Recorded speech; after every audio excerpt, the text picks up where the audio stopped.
lo son el dolor posoperatorio, las lesiones nerviosas, las infecciones del sitio quirúrgico y las recidivas. Entonces, en términos generales, vamos a poder clasificar las hernias de pared abdominal en dos tipos, en hernias inguinales y hernias ventrales, que son las que vamos a ver a continuación. Listo, entonces en cuanto a las hernias inguinales, vamos a ver que vamos a encontrar de dos tipos, las hernias inguinales indirectas y las hernias inguinales directas. Entonces, las indirectas, algo importante es que en esta, el saco de la hernia va a atravesar oblicuamente el anillo inguinal interno en dirección hacia el anillo inguinal externo y acaba en el escroto, lo que no sucede en la directa, donde esta, en vez de atravesar el anillo, lo que va a hacer es que se va a situar medial hacia el anillo inguinal interno y los vasos epigástricos inferiores. Entonces, esta va a sobresalir como hacia afuera y hacia adelante. Con referencia a los vasos epigástricos, los alemanes tienen descrito que la hernia inguinal directa entra por dentro de los, o sea, colocamos los vasos mediales epigástricos y la hernia inguinal indirecta va por dentro de los vasos y la hernia inguinal directa va por fuera de los vasos. Eso es otra clasificación, pues. Sigue. Listo, doctor. Entonces, en cuanto a la incidencia, vamos a ver que aproximadamente el 5% de la población pues, va a sufrir una hernia de pared abdominal y el 75% de todas las hernias de la región inguinal, aproximadamente 2/3 de ellas van a ser hernias inguinales indirectas y pues el resto van a ser directas. Me pasa. Listo. En cuanto a las hernias femorales, estas van a constituir solo el 3% de todas las hernias inguinales. La posibilidad de sufrir una hernia inguinal va a aumentar 25 veces más en el sexo masculino y también se habla de que las hernias inguinales indirectas y las femorales pues van a darse mucho más en el lado derecho. Esto se habla en cuanto a las hernias inguinales debido a que hay como un retraso en la atrofia del conducto peritoneo-vaginal tras un descenso normal, entonces este descenso va a ser mucho más lento y pues durante el desarrollo fetal. En cuanto a por qué se van a dar mucho más en el lado derecho en el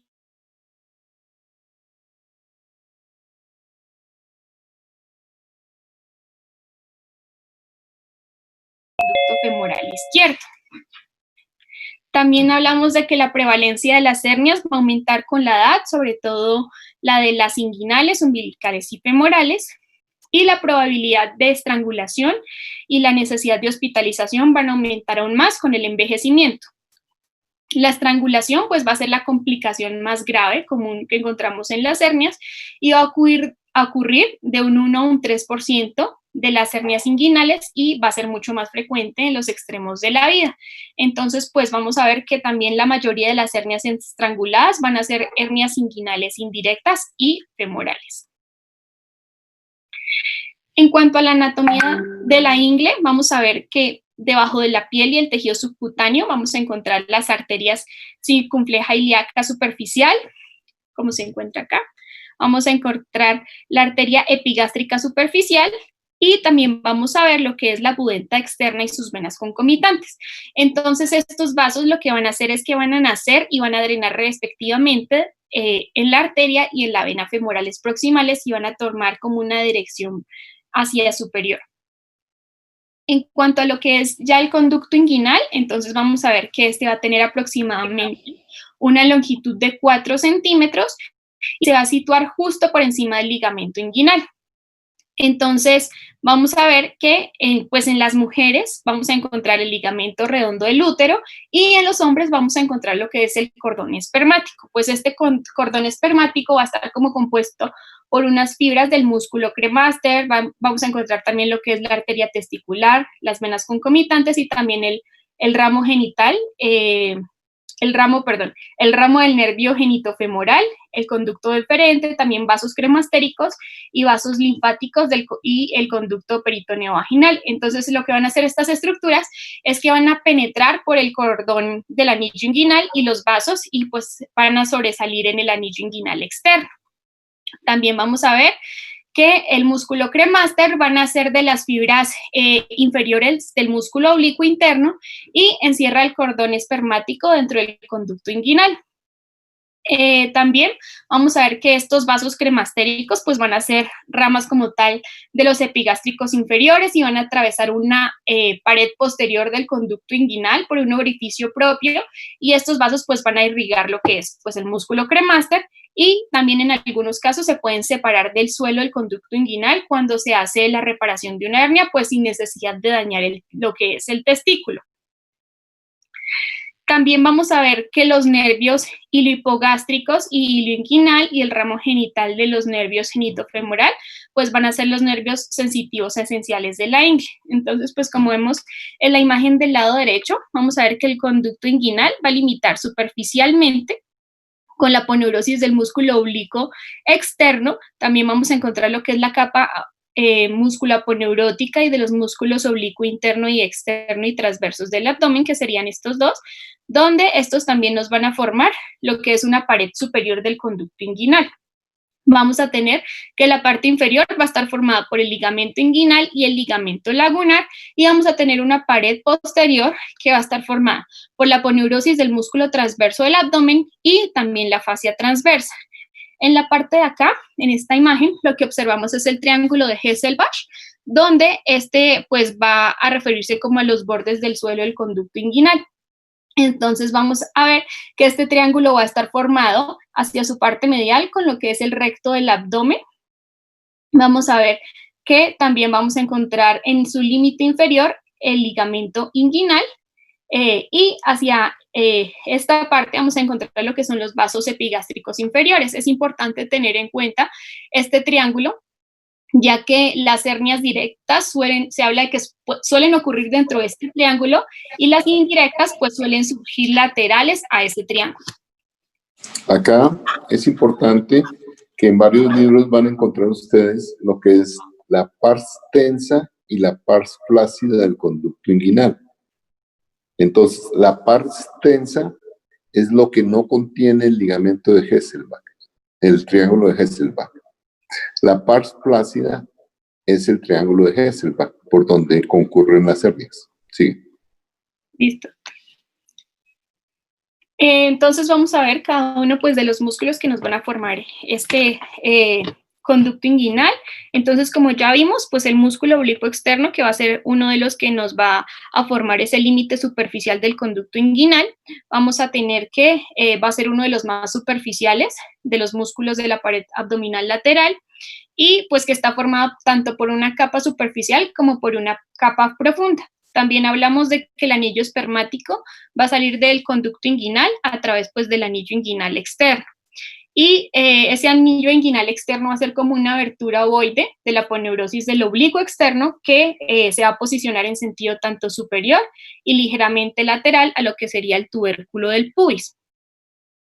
En cuanto ya al músculo oblicuo interno, que vimos que formaba también su pared superior, entonces esta va a formar la capa media del complejo músculo aponeurótico abdominal lateral, y este músculo oblicuo interno nos va a servir, como ya les dije, el límite superior del conducto inguinal. También es importante tenerlo en cuenta porque se habla de que las fibras del músculo cremaster van a arrancar a partir de este músculo oblicuo interno y van a englobar lo que es el cordón espermático y se van a unir a la túnica vaginal del testículo. Entonces, pues estas fibras musculares van a ser muy importantes para mantener lo que es el reflejo cremastérico, y ya. En cuanto a los que habíamos visto que nos formaban la pared posterior, como el músculo de la aponeurosis transversos del abdomen y la fascia transversal, entonces es importante tener en cuenta también lo que es la cintilla iliopúbica, donde pues esta va a ser una banda aponeurótica que va a estar formada por la fascia transversal y la aponeurosis por una parte, y por la fascia del transverso del abdomen por otra parte. Entonces, pues esta cintilla lo que va a estar es en posición posterior al ligamento inguinal y se va a cruzar con los vasos femorales, insertándose en la espina ilíaca anterosuperior y en el labio interno del ala del ilio. Entonces, pues es una estructura muy importante en el momento de que se realiza la reparación de las hernias, tanto en los abordajes anteriores como posteriores. En cuanto a la fuerza continuidad de este músculo, pues, y esta aponeurosis son relevantes, como les digo, para el tratamiento de las hernias inguinales también, y la aponeurosis del transverso del abdomen va a cubrir las superficies anterior y posterior, como ya vimos anteriormente también, y el borde inferior del transverso del abdomen pues va a formar un arco con el músculo oblicuo interno sobre el anillo inguinal interno, pues para formarnos el arco aponeurótico del transverso del abdomen. Vamos a ver que en el ligamento de Cooper, pues como se ve en la imagen, este va a estar formado pues principalmente por lo que es periósteo y tejidos aponeuróticos a lo largo de la rama superior del pubis. Entonces, vamos a ver que aquí encontramos lo que es el ligamento de Cooper, que pues va a ser una importante referencia en cuanto a los momentos en los que se realizan las reparaciones abiertas y laparoscópicas, y ya que es una importante estructura de anclaje. Entonces esta pues va a estar posterior a la cintilla iliopúbica, entonces acá está cintilla iliopúbica, esta va a encontrarse posterior a la cintilla iliopúbica y nos va a formar el borde posterior de este, que sería el conducto femoral. Aproximadamente se habla de que el 75% de los casos hay un vaso que atraviesa el borde lateral del ligamento de Cooper, que es una rama de la arteria obturatriz, y si este vaso se llega a lesionar, pues obviamente vamos a encontrar una gran cantidad de hemorragia. En cuanto al espacio ya preperitoneal que encontramos acá, entonces, pues este va a contener tejido adiposo, vasos linfáticos, vasos sanguíneos y nervios también. Entonces, en cuanto a, vamos a encontrar también lo que es el nervio cutáneo femoral lateral y el nervio genitofemoral, y también lo que son la arteria y la vena epigástricas inferiores, que son ramas de los vasos ilíacos externos, donde pues estas también van a ser como van a constituir como referencias importantes para el momento de la reparación laparoscópica de las hernias. También este punto es bien importante porque tenemos dos técnicas, bueno, en este momento 3 técnicas de cirugía laparoscópica. Está la TAP, que es intraabdominal, o sea, transabdominal, peritoneal, reparación. Y está el espacio extraperitoneal o el preperitoneal, en donde están 2 técnicas. La TEP, que es la técnica extraperitoneal, o sea, no entras al peritoneo, sino que por este espacio preperitoneal haces la reparación de las hernias inguinales.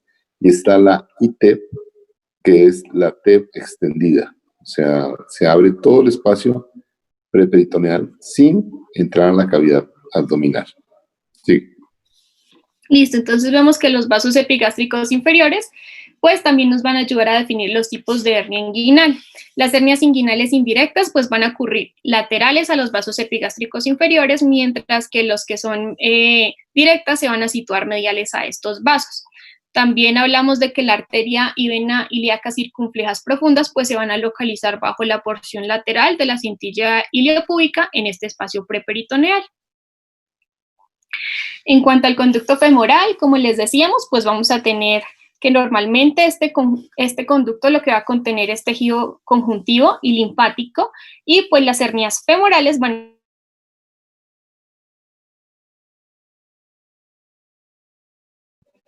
Se te fue la voz. les decía, del conducto femoral van a ser la cintilla. Dani, no se te escucha. ¿Ya me escuchan? Hola. Sí, ya. Sí, Dani, mejor. Ahora sí. Entonces, como les venía diciendo, entonces, pues este conducto femoral va a estar formado por lo que es la cintilla iliopectina por un lado, y vamos a encontrar, como les decía, inferiormente el ligamento de Cooper, y en la parte superficial la cintilla iliopubiana. Y vamos a tener que, pues, el vértice de este triángulo va a estar constituido por el pubis. Vamos a tener una clasificación que se habla de la clasificación de NIJUS. Hay muchos sistemas de clasificación. NIJUS, perdón, doctor. Eso. De las hernias inguinales, pero pues este es uno de los más utilizados, ya que pues como que lo que nos ayuda es como a tener como todos un mismo lenguaje y también poder comparar las diferentes modalidades en cuanto a los tratamientos. Entonces vamos a ver que en la clasificación de Nyhus, vamos a ver que el tipo 1 va a ser una hernia inguinal indirecta, donde pues vamos a encontrar un anillo inguinal interno que se va a encontrar normal. En el tipo 2 vamos a encontrar una hernia inguinal indirecta, pero aquí ya lo que va a pasar es que el anillo inguinal interno va a estar dilatado, pero la pared inguinal posterior se va a encontrar intacta y no va a haber ni desplazamiento de vasos epigástricos inferiores profundos. En el tipo 3 ya va a ser un defecto más en la pared posterior. El A es una hernia inguinal directa, B sí es una hernia inguinal indirecta y igualmente el anillo inguinal se encuentra dilatado y pues puede comprimir medialmente o destruir la fascia transversal del triángulo de Hesselbach. Y en la C va a ser una hernia femoral. En el tipo 4 ya es cuando las hernias son recurrentes, A si es directa, B si es indirecta, C si es femoral o D si es combinada. Es lo que se llama hernia en pantalón. Sí, señor. Entonces, vamos a ver que el diagnóstico pues, de esta patología va a ser pues, meramente clínico.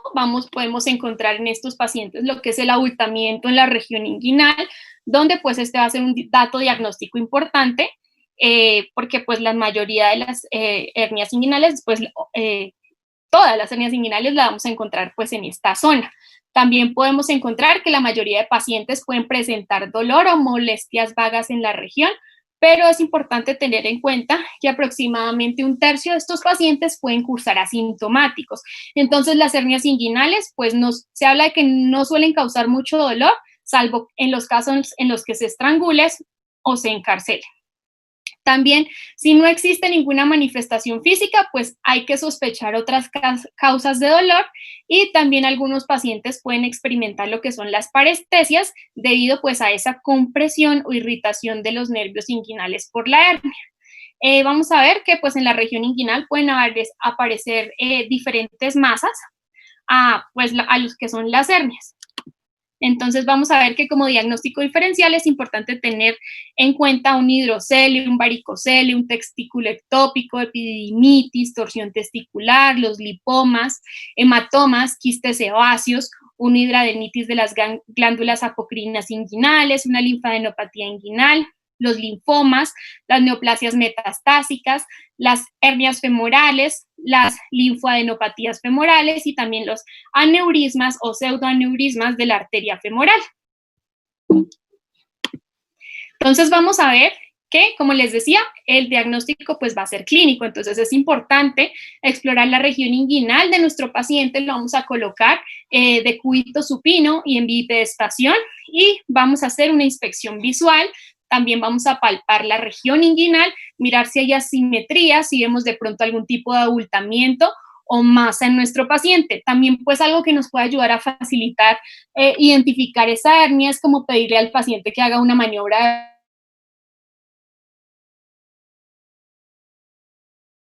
el que estamos en la palpación, podemos hacer es como introducir la yema del dedo en el conducto inguinal y haciendo como una invaginación del escroto para detectar una pequeña hernia. Es importante tener en cuenta que si encontramos un abultamiento que sea inferior al ligamento inguinal, hay que pensar más en una hernia femoral. Entonces vamos a ver este video. Hernia inguinal indirecta izquierda en un paciente masculino de 75 años de edad, la cual en este momento intento reducirla de la parte de la periferia hacia el origen, que en este caso es el anillo inguinal interno. Posteriormente le voy a pedir al paciente una maniobra de Valsalva para volver a hacer presente la tumoración en región inguinal izquierda. Utilizando lo laxo de la piel.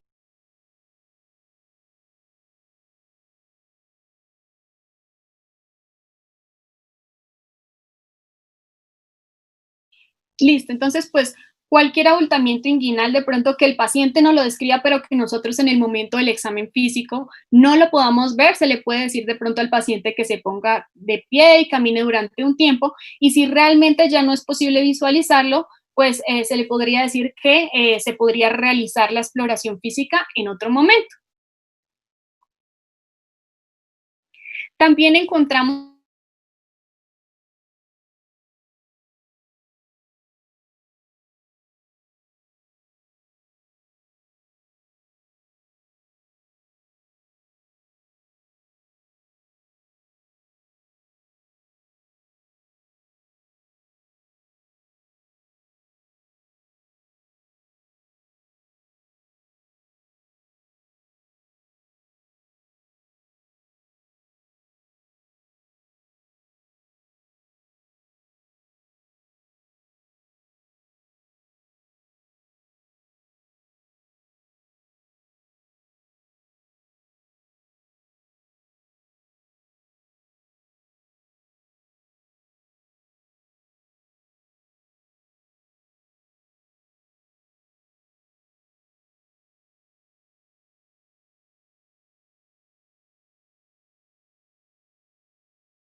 terapia conservadora, ya que estas pues son unas de las que más riesgo van a tener de tener complicaciones y pues de sufrir una estrangulación.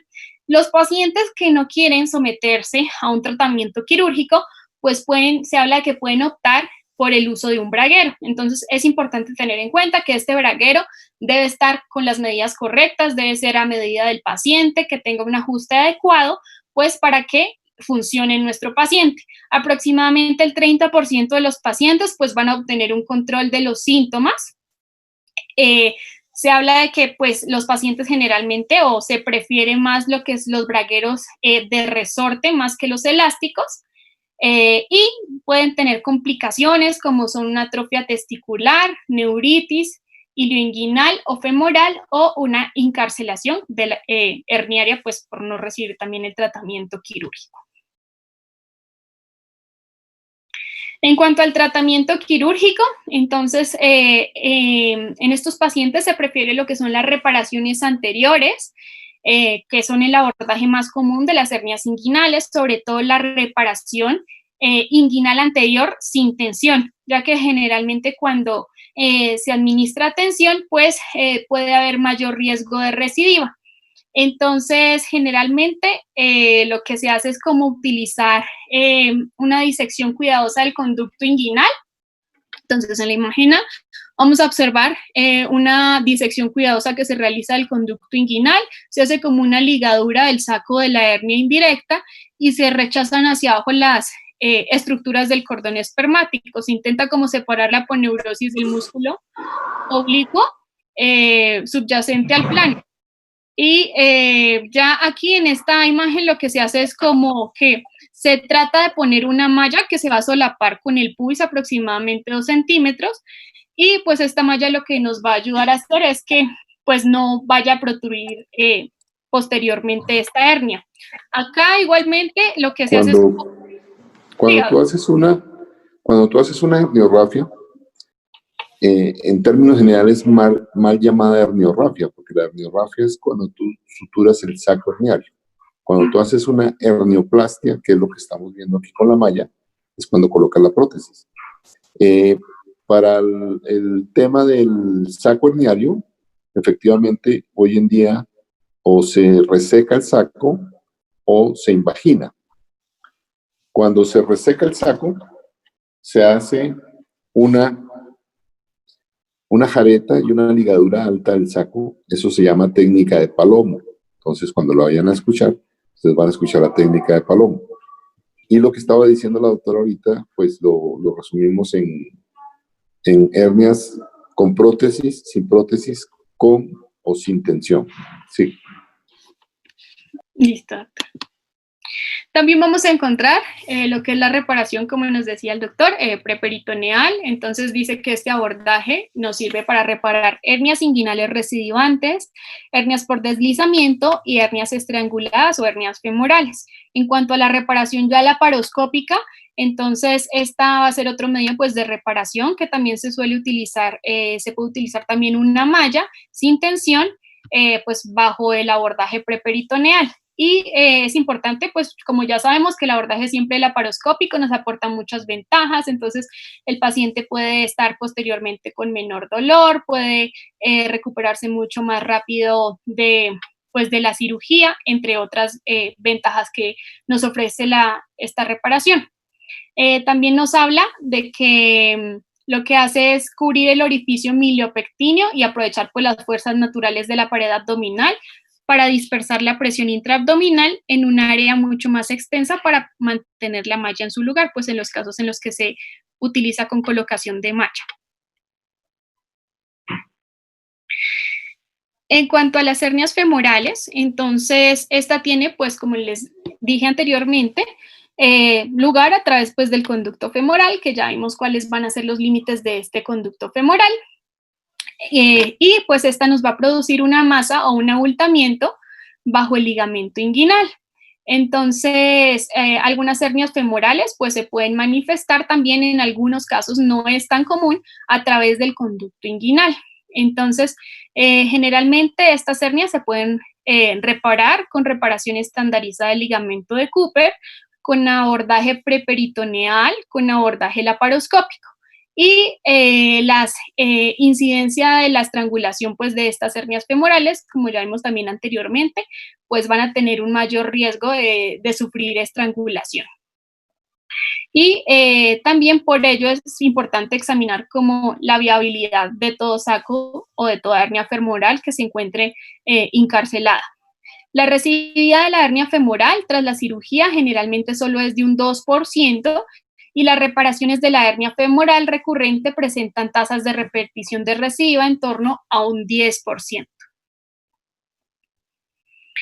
En cuanto a las complicaciones, pues en cuanto a la reparación de una hernia, pues es importante tener en cuenta que obviamente nos van a dar complicaciones. Entre las más graves son las que encontramos en esta tabla, donde podemos encontrar las complicaciones intraoperatorias, posoperatorias, como retención urinaria, infección urinaria, orquitis, infección del sitio quirúrgico, neuralgia, dolor o complicaciones mortales, y complicaciones a largo plazo que nos pueden generar seromas, orquitis, infección, dolor crónico o recidiva. Algunas pueden ser de tipo general y se pueden relacionar también en los casos en que nuestro paciente tenga algún tipo de enfermedad de base, y otras también pueden relacionarse con los efectos de la anestesia durante la cirugía. Esta pues va a depender más, estas complicaciones, de la población de pacientes y del riesgo que estos tengan. La tasa total de complicaciones de la reparación herniarias se han calculado aproximadamente alrededor de un 10%, y pues muchas de estas complicaciones pueden ser pasajeras y se pueden corregir fácilmente. En cuanto a la calidad de vida, pues los indicadores principales de calidad de vida pues van a ser el dolor posoperatorio y pues el retorno al trabajo de nuestros pacientes. Entonces, como ya les había dicho también, cuando se utilizan métodos sin tensión y por mediante abordaje laparoscópico, pues nos van a producir menos complicaciones, menos dolor posoperatorio, y pues el paciente puede retornar rápidamente a su actividad laboral. En cuanto a las infecciones del sitio quirúrgico, entonces no son tan frecuentes, ya que generalmente estas cirugías consisten en operaciones limpias en la que el riesgo de infección se va a ver mucho más influido es por las enfermedades asociadas que tenga el paciente. Se habla de que no hay una necesidad de utilizar profilaxis antimicrobiana de rutina en la reparación de hernias. Sin embargo, se tiene en cuenta esta tabla, que es realizada por la Sociedad Americana de Anestesiología, donde en los pacientes que tienen una ASA de 3 o mayor de 3, sí recomiendan profilaxis antimicrobiana preoperatoria. Esta profilaxis se puede dar con 1 o 2 gramos de cefazolina endovenoso durante 30 a 60 minutos antes de realizar la incisión, y en caso de pacientes que sean alérgicos, se puede utilizar clindamicina 600 miligramos IV, y se habla de que solo es necesaria una dosis del antibiótico. Cuando hablamos ya de que hay infecciones en el sitio quirúrgico superficiales, estas se van a tratar por apertura de la incisión, tratamiento de la herida local y cicatrización por segunda intención. Pues el riesgo de la infección se puede reducir con una técnica quirúrgica adecuada, con pues la preparación de la piel previamente, el uso de antisépticos, si es necesario pues afeitar a nuestro paciente, realizar un afeitado correcto, y pues lo cual nos va a disminuir como el riesgo de infección en los pacientes. Si digamos nuestro paciente ya tenía previamente una infección en el sitio pues donde vamos a realizar la incisión, pues es importante tratar previamente esta infección antes de la cirugía programada que se le vaya a realizar al paciente. En cuanto a lo que ya son las hernias ventrales, vamos a ver que las hernias ventrales, se habla de que hernia ventral se define como una protrusión a través de la aponeurosis de la pared abdominal anterior. Entonces, pues estos defectos se pueden clasificar como espontáneas adquiridos o también dependiendo de la localización en la pared abdominal. Hablamos de hernias epigástricas. Perdón, cuando tú dices adquiridos, significa que hay una incisión previa. Sí, señor, serían entonces, las incisionales. Esa se llama hernia incisional, exacto. O sea, no vayamos a confundir. La hernia ventral es una hernia primaria y la hernia incisional es una hernia secundaria. Ok. Listo, doctor. Vamos a ver las hernias epigástricas que van desde la apófisis sifoides hasta el ombligo. Las umbilicales pues se forman en el ombligo, y las hipogástricas son hernias espontáneas y poco frecuentes que aparecen en la línea media por debajo del ombligo. Y como el doctor lo decía, la hernia adquirida pues es tras una incisión quirúrgica y son llamadas hernias incisionales. Entonces vamos a ver que de acuerdo con las estadísticas quirúrgicas nacionales, vamos a ver que las hernias incisionales van a representar del 15 al 20% de todas las hernias de la pared abdominal, y las hernias umbilicales y epigástricas nos van a constituir un 10% de las hernias. Vamos a ver que las hernias incisionales van a ser 2 veces más frecuentes en las mujeres más que en los hombres, y cada año se reparan aproximadamente 150,000 hernias ventrales. La incidencia de la formación de la hernia ventral tras diferentes tipos de incisiones abdominales, entonces va a ser 10.5% en incisiones en línea media, 7.5% para las transversales y 2.5% para las paramedianas. Y vamos a tener también en cuenta factores relacionados con la formación de hernias ventrales, como puede ser la obesidad, la edad avanzada, el sexo masculino, la apnea del sueño, enfisema y prostatismo. Se habla de que como tal no hay como pruebas que demuestran que, digamos, algún tipo de sutura en específico que se utilice durante la operación primaria influya sobre la formación de hernias, pero sí se ha visto que existen como factores asociados con la destrucción del colágeno pulmonar, lo cual pues podría dificultar de cierta manera la cicatrización de las heridas y podría favorecer a que posteriormente aparezca una hernia. Igualmente es importante también tener en cuenta que existe una mayor tasa de infección de la herida cuando se realizan incisiones transversales. Listo, entonces en cuanto a la anatomía, ya en cuanto a pared abdominal, vamos a ver que la musculatura lateral pues va a estar formada por 3 capas y también por fascículos, donde pues cada una de estas capas van a orientarse como oblicuamente en ángulos diferentes para formar una envoltura que sea muy resistente. Entonces vamos a ver que el músculo oblicuo externo pues va a ser el más superficial de la pared abdominal lateral. Por debajo de este vamos a encontrar el músculo oblicuo interno, y la capa ya más profunda de la pared abdominal va a estar formada por el músculo transverso del abdomen. Entonces, estos 3 músculos laterales van a dar lugar a unas capas aponeuróticas laterales al recto del abdomen y van a contribuir a los estratos anteriores y posteriores de las vainas del recto. Entonces, por debajo de cada músculo recto se va a encontrar una capa posterior de la vaina del recto abdominal que pues igualmente nos va a contribuir a la formación de la línea alba. En cuanto a la irrigación, vamos a ver que los músculos abdominales laterales van a estar irrigados por las primeras 3 a 4 arterias intercostales inferiores, la arteria ilíaca circunfleja profunda y las arterias lumbares. El recto del abdomen pues ya va a estar irrigado por la arteria epigástrica superior, pues que esta va a ser rama terminal de la arteria mamaria interna, la arteria epigástrica inferior, que va a ser rama de la ilíaca externa, y las arterias intercostales inferiores, donde también vamos a encontrar que las arterias, tanto las epigástricas superiores como las inferiores, pues se van a anastomosar cerca a la proximidad del ombligo. En cuanto a la inervación, vamos a ver que van a estar inervados por los nervios intercostales del 7 al 12º y del primer y segundo nervios lumbares. Entonces, pues estas ramas nos van a proporcionar inervación a los músculos abdominales laterales y al músculo recto y la piel subyacente.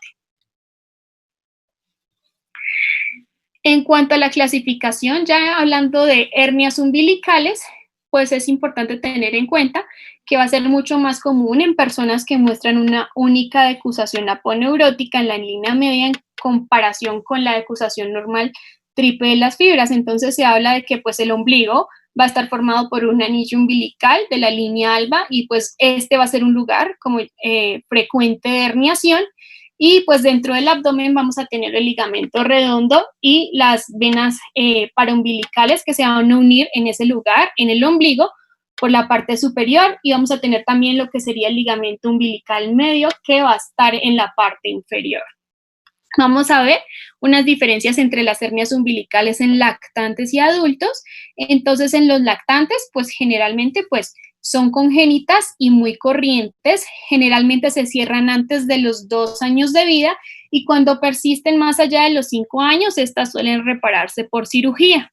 Y las complicaciones de estas hernias infantiles generalmente no son tan frecuentes, son más bien raras y se habla de que también existe como una relación en cuanto a la raza, ya que se ha visto que en las personas de descendencia africana, sobre todo afroamericanos, va a ser 8 veces mayor que en los lactantes blancos.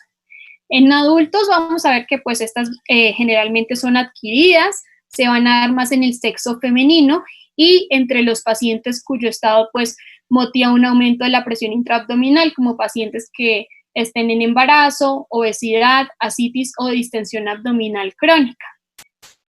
Generalmente la estrangulación ocurre raramente, pero en estados de ascitis crónica puede llegar a observarse una estrangulación o una rotura de la hernia.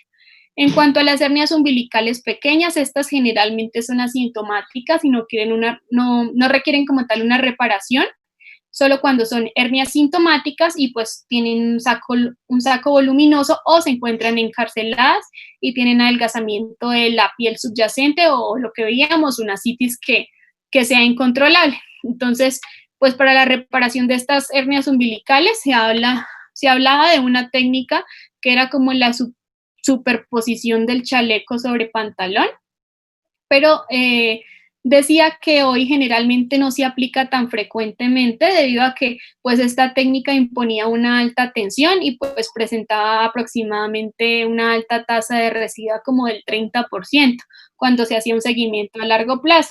Entonces, bueno, tú estás hablando de la superposición de la fascia a nivel umbilical. Sí, señor. Esta se llama técnica de Mayo. La técnica de Mayo existe, todavía se sigue haciendo para las hernias menores de 2 centímetros. Uh-huh. Para las hernias mayores de 2 centímetros se está colocando malla. Entonces, la hernia umbilical se corrige con la técnica de Mayo, sobreposición de la fascia con puntos tipo Smith-Jones. Los puntos Smith-Jones, si ustedes cogen sus manos, las ponen paralelas. Entonces, el punto va del borde externo del primer dedo al borde interno del otro dedo de la mano, ¿cierto? Y después va del borde externo al borde interno del otro dedo. Eso se llama técnica de Smith-Jones, que se puede usar todavía para las hernias umbilicales. Listo, doctor. Entonces, hablando ya de hernias epigástricas, entonces estas del 3 al 5% de la población se habla de que va a tener hernias epigástricas y el 20% de los pacientes pueden llegar a presentar varias hernias y aproximadamente un 80% se van a localizar justo al lado de la línea media. Como vimos en las hernias umbilicales, las epigástricas también se van a dar mucho más en personas que tienen una decusación aponeurótica simple. Entonces van a ser de 2 a 3 veces más frecuentes. En hombres se localizan entre la apófisis sifoides y el ombligo y suelen situarse a los 5 a 6 centímetros superiores al ombligo. Estas se habla de que se tratan de defectos pequeños que suelen causar un dolor desproporcionado a su tamaño debido a que puede presentarse una encarcelación de la grasa preperitoneal. Cuando se realiza la reparación de estas hernias, se habla de que consiste habitualmente en la escisión del tejido preperitoneal encarcelado y el cierre simple del defecto aponeurótico. Entonces, en ocasiones se habla de que estos defectos pueden ser un defecto que puede llegar a ser de un tamaño considerable, que puede contener epiplón, puede contener vísceras abdominales y en ocasiones pues se puede necesitar para su reparación el uso de una malla. También cuando pues vemos en las hernias epigástricas se puede utilizar una reparación anterior ya que pues los defectos suelen ser pequeños y pues no, a veces se habla de que no es tan fácil reducir la grasa que tiene la hernia desde la cavidad preperitoneal. En cuanto a las hernias ya incisionales, se llaman también a veces como eventraciones, entonces se habla de que estas son unas de las más difíciles de tratar. Estas generalmente obedecen a una tensión excesiva y a una cicatrización inadecuada de una incisión previa, a menudo pues que se puede asociar con infecciones del sitio quirúrgico.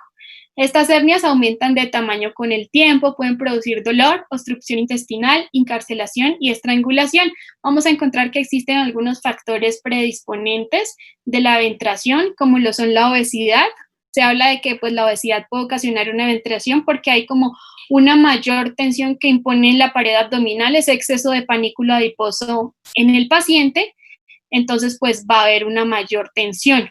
También podemos encontrar lo que es el envejecimiento, la malnutrición, la ascitis, el embarazo, los estados, pues cualquier estado que nos aumente la presión intraabdominal, la enfermedad pulmonar crónica y la diabetes mellitus.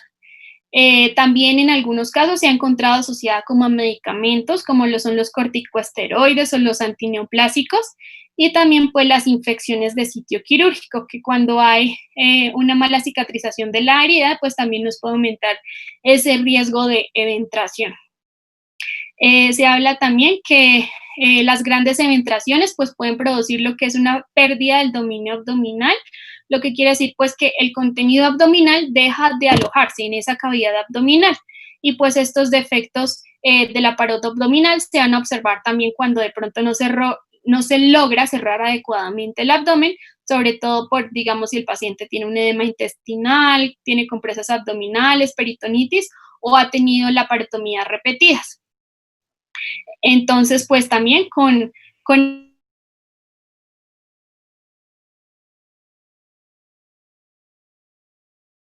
Dani, se te está escuchando. No se te escuchó lo último.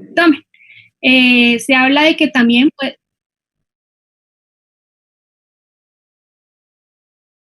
puede llegar ventrales, Dani, nos ayudan como a determinar movimientos. ¿Aló? ¿Ya me escucha? Sí, señora, pero se te está escuchando entrecortado.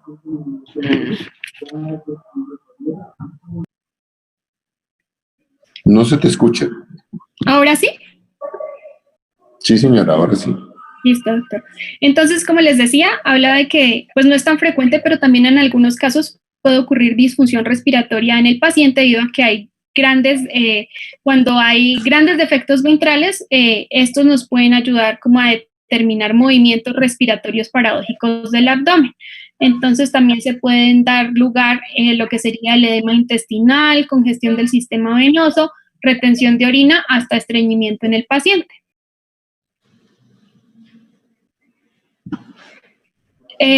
Vamos a tener una clasificación de hernias incisionales que fue realizada por la Sociedad Europea de Hernias. Entonces, vamos a ver que encontramos 3 estadios. Esta clasificación lo que va a ayudarnos es a valorar como el riesgo de recidiva posterior. Entonces, en el estadio 1 encontramos que generalmente es una hernia incisional, pues que es menor de 10 centímetros, es limpia y va a tener un riesgo bajo de recurrencia, bajo de aparición en el sitio quirúrgico. Generalmente va a ser de un 10% y la recurrencia también va a ser de un 10%. En el estadio 2 va a ser menor a 10 centímetros, contaminada, o puede ser de 10 a 20 centímetros limpia. Y va a tener un riesgo moderado de recurrencia y riesgo moderado de aparición en el sitio quirúrgico, aproximadamente de un 20%, y la recurrencia de un 15%. Y en el estadio 3 vamos a encontrar un riesgo alto de recurrencia y riesgo alto de aparición en el sitio quirúrgico. Esta va a ser mayor a 10 centímetros, contaminada, o cualquiera que sea mayor o igual a 20 centímetros. va a tener la frecuencia de aparición en el sitio quirúrgico aproximadamente de un 42% y un riesgo de recurrencia de 26%. En cuanto al diagnóstico, entonces igualmente para evaluar las hernias de la pared abdominal hay que hacer una exploración física completa, evaluar al paciente la pared abdominal anterior con el paciente tanto en bipedestación como de cúbito supino y realizar, como vimos anteriormente también, una maniobra de Valsalva para determinar la localización y pues el tamaño de la hernia. Entonces vamos a ver este video. Eso protruye el mismo.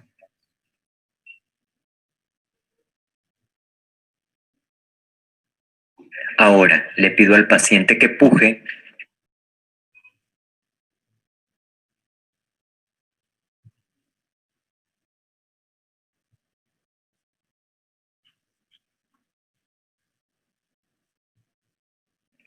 y después que haga esfuerzo para sentarse,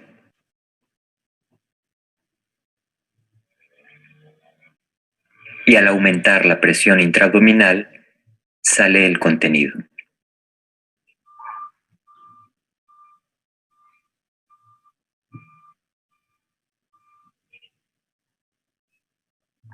Entonces, en estos casos de las hernias de pared abdominal, pues también se pueden utilizar como para ayudarnos a guiar en el diagnóstico lo que son las técnicas de imagen, aunque pues su uso en este caso pues va a ser menos frecuente, ya que igualmente el diagnóstico va a ser principalmente clínico.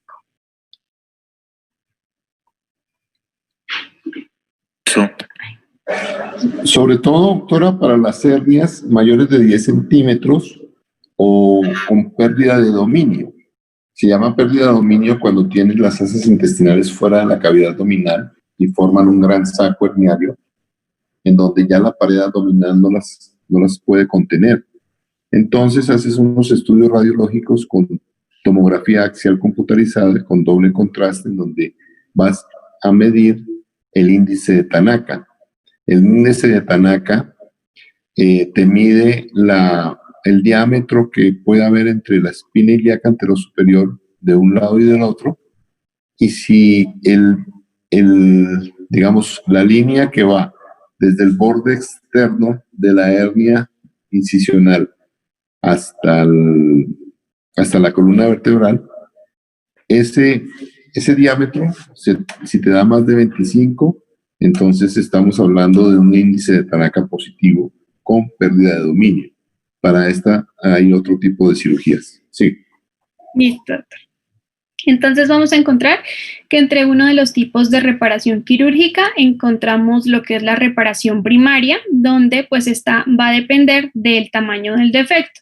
Entonces, si el defecto es pequeño, de 2 a 3 centímetros de diámetro y hay tejido viable circundante, o bien en casos en los que la hernia se debe claramente a un error técnico de la operación inicial, pues se puede utilizar este tipo de técnica. Cuando ya los defectos son mayores de 2 a 3 centímetros de diámetro y pues tienen alta tasa de recidiva, si se cierran por primera intención y se pueden reparar con una prótesis. Entonces, en este caso, las tasas de recidivo van a ser de un 10 a un 50% y suelen reducirse en más de un 50% cuando se utiliza lo que es el uso de malla protésica. Se habla de que el material protésico que se coloca se pone como un parche, forma de recubrimiento para dar como soporte a ese tejido que se está reparando.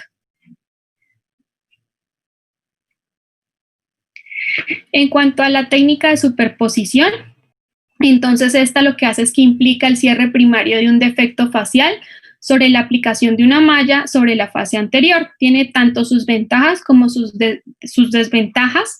Una ventaja es que consiste en que la malla se coloca fuera de la cavidad abdominal y se evita la interacción directa como tal con las vísceras del abdomen. Entre sus desventajas encontramos en que hay una necesidad de practicar una disección subcutánea más extensa, hay un aumento de la probabilidad de formación de seromas, la localización superficial de la malla implica pues mayor riesgo de contaminación o de que ésta se infecte, y el hecho de que la reparación suele realizarse bajo tensión pues también puede aumentarnos la tasa de recidiva aproximadamente hasta un 28%. También encontramos la técnica subaponeurótica o infraneurótica, donde pues esta hace necesaria como tal lo que es la colocación de prótesis por debajo de los componentes faciales. Entonces la malla se puede colocar intraoperatoriamente o en el espacio retrorrectal o retromuscular.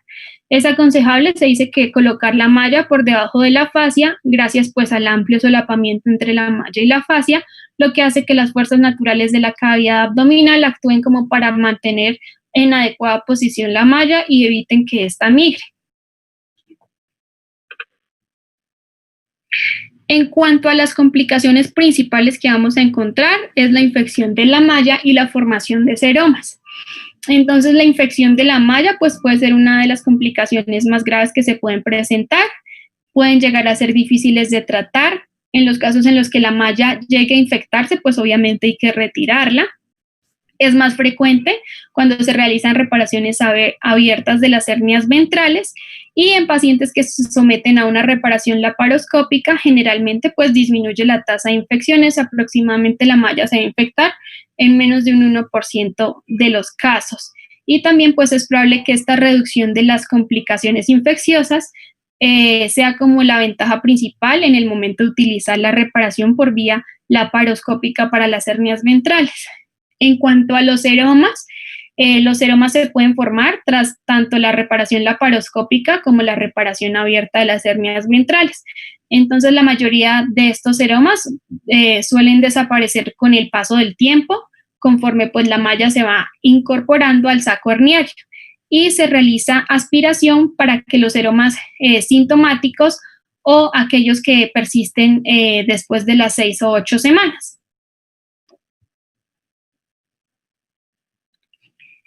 Y muchas gracias. Ok, varias cositas. Muchas gracias, doctora. ¿Alguna pregunta que tengan para la doctora?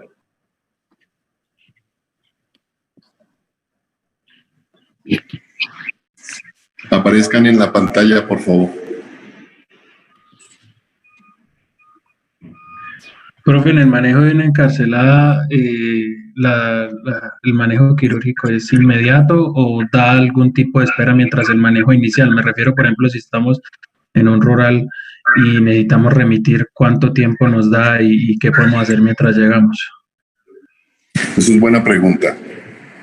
La doctora conteste. Pues lo ideal sería que inmediatamente se haga una reparación quirúrgica tan pronto sea posible, pues debido a que como es encarcelamiento puede haber riesgo de afectar de pronto otras estructuras que se encuentren dentro de esa hernia. Entonces lo ideal sea tan pronto sea posible pasar a nuestro paciente a cirugía. ¿Alguien más tiene alguna otra opinión? Que salga al aire. Los quiero ver, los quiero ver.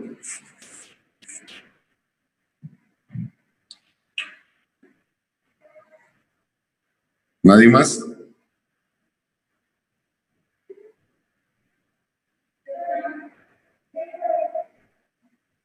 Ok. Bueno, si tú tienes, tienes que diferenciar encarcelamiento y estrangulamiento. Si el paciente tiene un abdomen agudo, toca pasarlo de una a cirugía. El paciente no espera. Gracias, Erika. Muy amable. Si tú de operar al paciente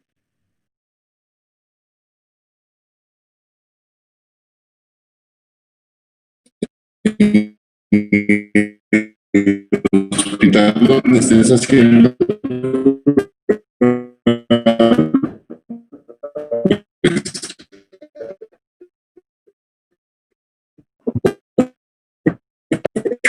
se pasa porque tiene una encarcelada que puede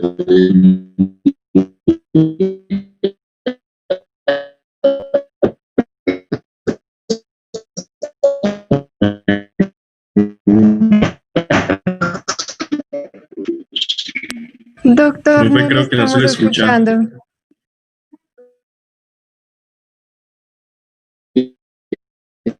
Es sufrimiento de Alzheimer.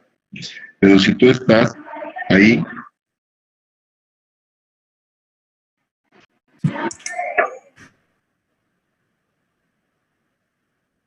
¿listo? Sí, Doctor, señor, ya. Mejor, doctor. Pero no le escuchamos a su merced nada de lo que estaba diciendo ahorita. Bueno, si ustedes están en el rural, por ejemplo, en un sitio muy lejano, como El Espino, como San Mateo, donde no pueden remitir al paciente, me están escuchando. En donde no pueden remitir al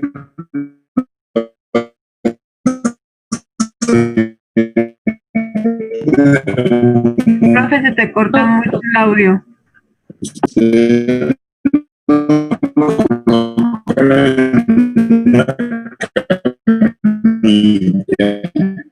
Le suben las piernas, le ponen líquidos con una... Apaguen cámaras, muchachos, que es que no se escucha por las cámaras. Me parece que nos sacó de acá. ¿Me escuchan?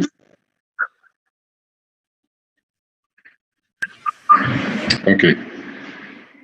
Bueno, entonces, ¿ahí me escuchan? Sí, profe. Bueno, entonces, ustedes colocan al paciente en posición supina, levantan los pies en una camilla, le elevan a 45 grados, le ponen oxígeno, le ponen líquidos y le ponen una ampolleta de Valium para que se relaje. Si ustedes le colocan una ampolleta de Valium de una, pueden producir un paro respiratorio. Entonces, es en goteo durante 10 minutos y ustedes hacen una maniobra, digamos, de circular sobre la pared de la hernia y la pueden reducir. En el caso que no reduzcan, no le hagan fuerza. En mi entrenamiento, cuando fui rural hace un tiempo, vi a un médico que duró media hora tratando de reducir la hernia y eso no se debe hacer. O sea, si ustedes después de 10 minutos de estar tratando de reducir la hernia con la posición del paciente relajado, con líquidos, y no le reduce, monten al paciente en una ambulancia y remítanlo. Si ustedes ven que hay intenso dolor y hay cambios de coloración en la región inguinal, no traten de reducir esa hernia porque esa hernia está estrangulada. De todos modos, la recomendación, una hernia encarcelada, traten de reducir y si no, remitan al paciente. ¿Cierto? El paciente encarcelado se puede convertir en una urgencia, el paciente estrangulado es una urgencia. Entonces, esas son las dos grandes diferencias. Cuando ustedes van a hacer el abordaje en el paciente estrangulado, ustedes tienen que hacer una laparotomía expiratoria para reducir esa hernia, porque muchas veces por la cavidad abdominal no reduce. Entonces toca hacer resección intestinal. O muchas veces se encuentran al paciente perforado. Cuando es una hernia encarcelada, pueden entrar por laparoscopia o pueden entrar por región inguinal. Para las correcciones de la pared abdominal existen varias técnicas hoy en día. Existe la IPOM Plus, existen las técnicas de separación de componentes. Hoy en día se está usando mucho la toxina botulínica y el neumoperitoneo ambulatorio, que es una técnica que se inventó un doctor que se llama Goñi Moreno en el año 41 en Argentina, en donde colocan ustedes un catéter intraperitoneal y le instalan aire puro durante 10 días, 1000 centímetros de aire durante 10 días, para hacer separación de las adherencias que pueda tener este paciente y relajar los músculos. Se ha visto que con el Botox, con la toxina botulínica, hay pacientes que no ameritan ni siquiera la cirugía o una cirugía mucho menor. Ahorita hay digamos una subespecialidad de pared abdominal en donde se está corrigiendo mucho las hernias, sobre todo este tipo de hernias grandes. Con unos compañeros de ustedes estamos haciendo unos trabajos para ver si nos los aceptan de reparación de hernias abdominal, de pared abdominal, con diferentes técnicas. ¿Quedó claro lo de la hernia inguinal?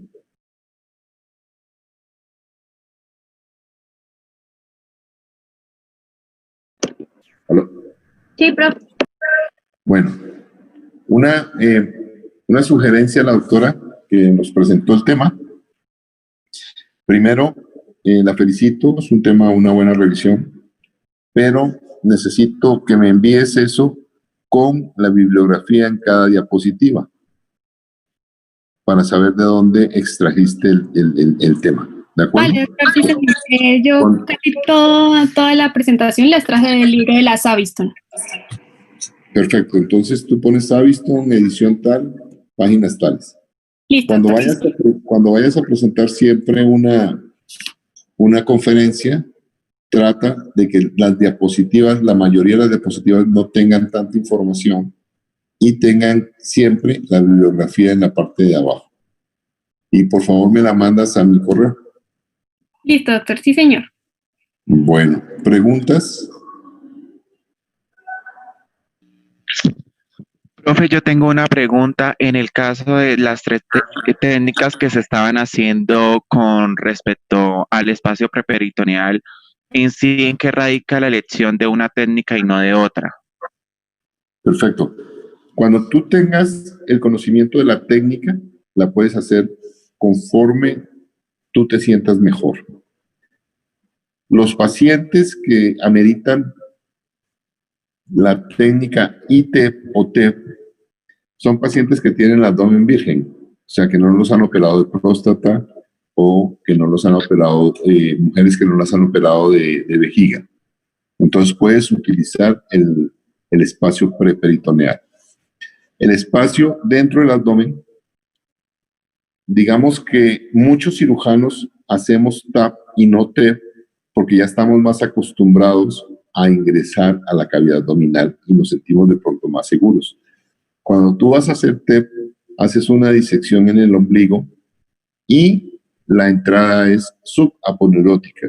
Entonces, digamos que si no tienes la práctica o no tienes la herramienta, porque esto es digamos, para hacer esta técnica necesitas un trocar especial que al irlo metiendo se infla y hace separación de todo el tejido. No lo tenemos en nuestro medio. Y es un poco costoso para, digamos, para el medio en que nosotros trabajamos. Ya un medio privado, pues ya es diferente. Entonces, tú eliges la técnica que más domines y que mejor te sientas tú para hacer la realización.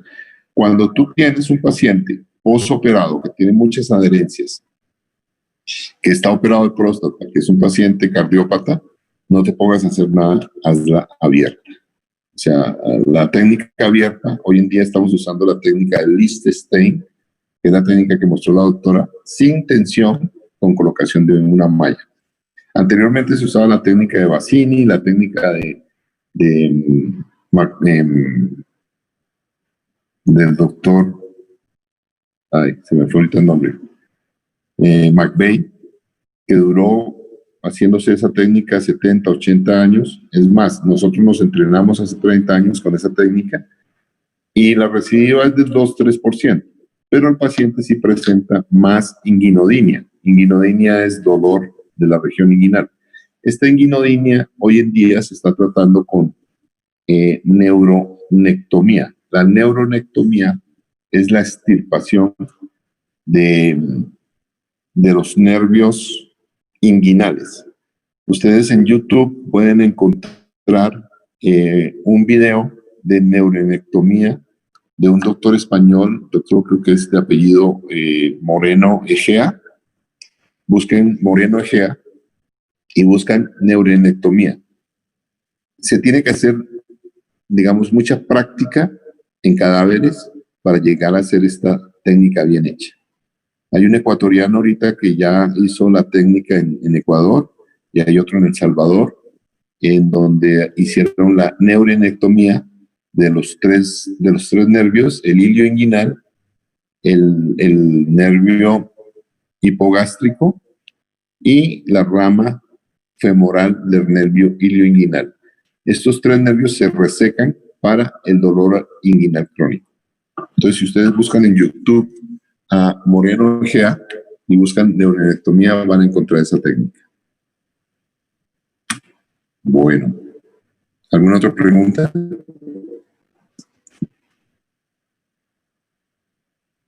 Doctor, qué pena, me confundí de pronto un poco. O sea, ¿el TEP y la TAP se hacen por la laparoscopia o por la laparotomía? Por la laparoscopia. O sea, el TEP es la técnica extraperitoneal. El ITEP es la técnica extraperitoneal con abordaje extendido. Esta técnica la presentó el doctor Jorge Dáez. Me voy a permitir mandarles una copia del artículo original que lo sacó en el 2011. Ahorita que llegue a la casa les envío el artículo para que lo lean. Es el TEP. Y el TAP también se hace por la laparoscopia, pero este es intraabdominal. O sea, aquí levantas el peritoneo y haces resección de la grasa preperitoneal, reduces la hernia y colocas la malla. En el TEP, tú lo que vas a hacer es separar los músculos sin entrar a la cavidad peritoneal. Ok, profe, gracias. ¿Quedó claro? Ok. ¿Alguna otra pregunta?